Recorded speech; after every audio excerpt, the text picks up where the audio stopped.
be our subscriber. Oh, what's up, horror fans? It's Danny from the Lasercast, and I just got done watching the latest episode of Shudder's new awesome series, Behind the Monsters, this week covering a very topical character in 2021, Candyman. I saw Candyman probably when it first came to VHS, so I was probably around 10 or 11 years old, and it scared the living hell out of me. Tony Todd, his voice in this movie, I remember the very first horror convention I ever went to was a Monster Mania convention. It was probably around 2002 or 3 in Cherry Hill, New Jersey. I think it was Monster Mania Con number 2, and Tony Todd was there, and I asked him a question about, the voice and getting into that character, and I got to hear him in person say, Helen. And I remember when I found out my wife was pregnant and we were going to have a baby girl, I was like, well, I know what name I'm never naming her. It's Helen, because that name has been permanently ruined by Tony Todd and his amazing performance in this film.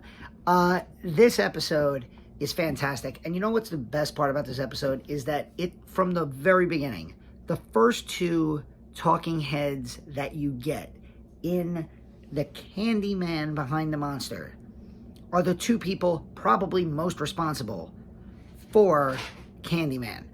Bernard Rose, the original film director, who reached out to the author of the short story, the novella, Clive Barker, the legendary Clive Barker, and asked if he could kind of adopt this story for a movie. And of course, Tony Todd himself. And Tony Todd, I've gotten to meet Tony Todd a couple different times at horror conventions. The last time was at the New York City Horror Film Festival, where he was given a Lifetime Achievement Award there. And he is such a captivating speaker. He's just, he embodies like almost that old-fashioned like thespian vibe. He is an actor's actor. And it just so happens that in this particular film, he had a chance to portray what would end up becoming a legendary horror character. What's also great is after Bernard Rose and Tony Todd, the next talking head you get is Nia DaCosta, the director of the 2021 film Candyman, which I got to see earlier this year, and I genuinely really liked it. My only complaint about that movie was that whereas a lot of the movies I see, I complain they're about 10 minutes too long, that movie I felt was about 10 minutes too short, and I wanted about 10 minutes more to flesh out some of the story. But overall, I really enjoyed the updated version of the film. And I liked that this Shudder really goes out and gets just an amazing crop of people of color in the horror community to talk about this film, because this is a film that needs to be discussed and analyzed by horror fans, but by people of color. And so you get Tananarive Due, Mark Harris, Ashley Blackwell, Tracy Toms, you get David Schilling, you get all of these incredible people of color who have appeared either in other documentaries or in Shudder's Horror Noir, the documentary, not the film that is the anthology film that's on there right now, but the original documentary, which came out back in, I believe it was 2019. So it was great to see all of these historians, film critics, film scholars get to discuss what Candyman meant to them, and just hearing their perspectives. I like, for instance, how Ashley Blackwell pointed out that the early 90s was like a Renaissance time period for black cinema, where you had filmmakers like the Hughes brothers, John Singleton, Ernest Dickerson, making like these great urban films. I remember I was a huge fan of Juice, and they actually show a clip of Juice in this. Menace to Society, of course. You know, you had all of these films coming out. Spike Lee's Malcolm X is shown. And in the middle of that, you have what is really the first black main horror antagonist in a horror film. But even in that way, Candyman is so much of a different horror villain. Tananarive Due, as well as I forgot one of the other people, they both refer to him, it might have been Ryan Turek, referred to him almost as a vampire, where, you know, there's this incredible seductive quality to him. He's charming. Dave Schilling goes on about how he's really stylish, and the coat he wears is this epic coat with the, you know, the fur scarf. And he says, you know, there is a stereotype about how, you know, black people dress well, and, you know, Candyman dresses well. Which is funny because Bernard Rose talks about what the original Candyman is described in the Clive Barker story, and it is not. First of all, it's not an African-American man, and it's kind of just like this horrible, ugly-looking monster with a hook for a hand. So for them to adapt it in this way, to tell this story, was really just a stroke of genius by the filmmakers and the writers. I also love a story that Bernard Rose told at the beginning about how he reinterpreted Candyman based on this German book, like this almost German kids fable about this character that would chop off kids' thumbs if they were sucking on their thumbs, which is just so awful and creepy. So I really like that. But yeah, this is, it was great listening to them talk about, you know, how Candyman was almost a hero to the black community, even though it's interesting that he's this almost, you know, phantom character that haunts in Cabrini Green in the film, and he murders black people in the film. Virginia Madsen's best friend in the movie was a black woman who was killed by Candyman, and, you know, everybody in Cabrini Green, like, lived in fear of the Candyman, where you almost would assume, based on the story, that he would be, you know, a protector of the black community. And they brought that up a lot in the horror noir documentary, which I think is a perfect companion to this episode.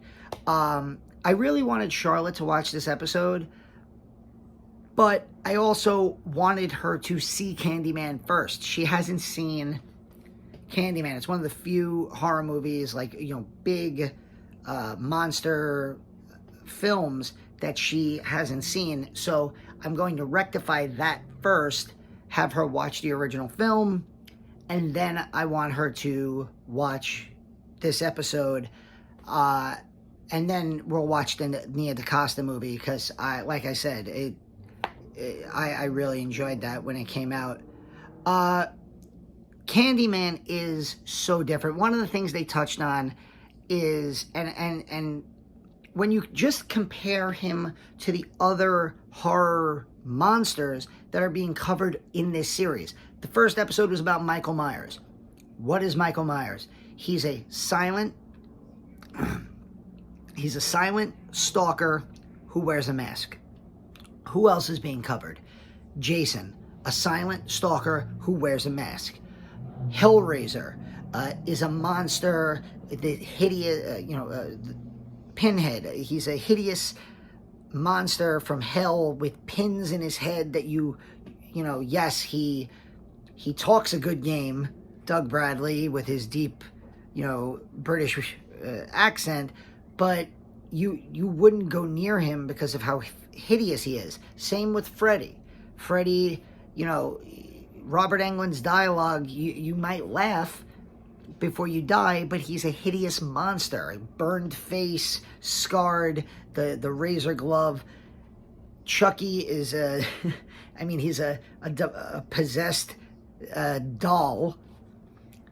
And then you have Candyman, who is a striking 6'2", 6'3". I mean, I've met Tony Todd. He is a tall man, and he's a good-looking, handsome, charming man. They talked about how him and Virginia Madsen had this like unspoken romantic chemistry, to the point where there's scenes in the movie that make you, that if you take them totally out of context, of the fact that this is a say his name 5 times and he'll appear and murder you with a hook type movie, if you take those scenes out of context, it's this amazingly romantic film.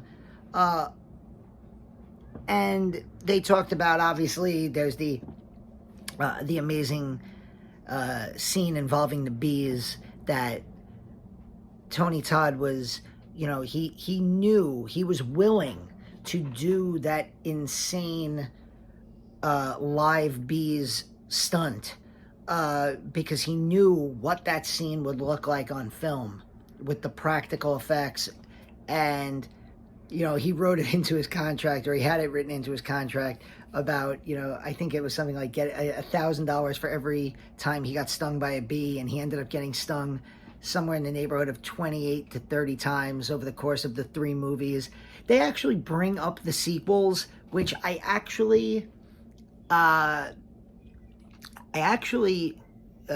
credit with my love of Candyman, because I was a video store kid, and I remember seeing TV commercials for Farewell to the Flesh, and I remember like running to the video store to get that when it came out, and being kind of disappointed that it wasn't as good as the first movie.